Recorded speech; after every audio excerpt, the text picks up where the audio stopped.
Most people think the collapse in the UK will look like a zombie movie set in a rainy London alley.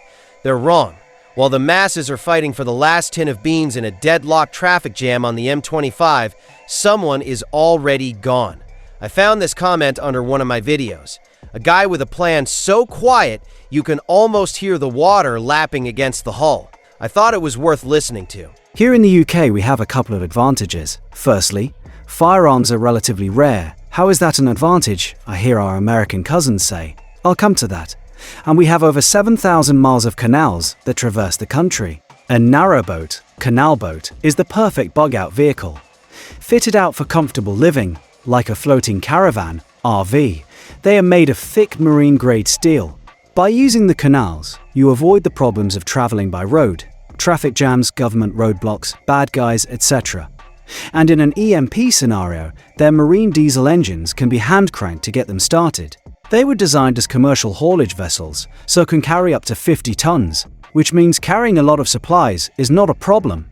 And by adding sandbags to the upper areas, they become floating bunkers. Most have solar panels, so batteries, phones and laptops can be recharged using the motor.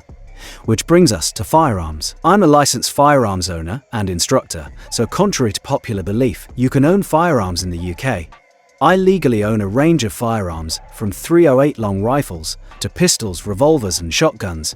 All but the shotguns have suppressors, looks of surprise from our American friends.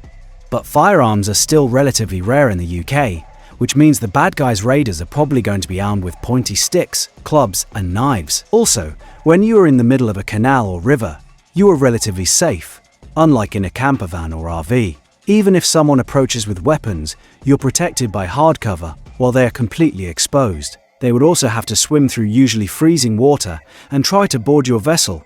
Not easy when the reception is loud, fast and very discouraging before you even touch the deck. Supplies can be looted from canal-side shops, homes and other boats.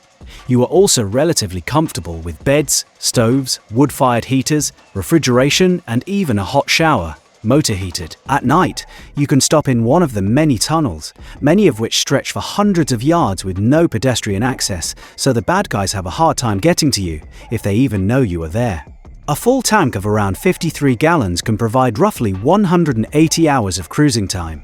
So this is my alternative idea to getting the hell out of Dodge. Suggestions, discussion, questions, welcome. It's a cruel world. Disclaimer, this isn't a guide. It's not advice. It's just one person's ghost story about escaping the chaos by disappearing into the water.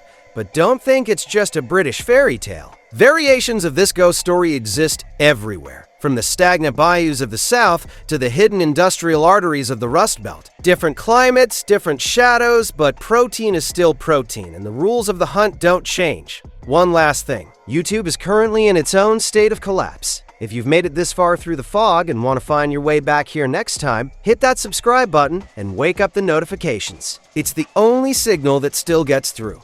I'll see you in the next one, if you're still around.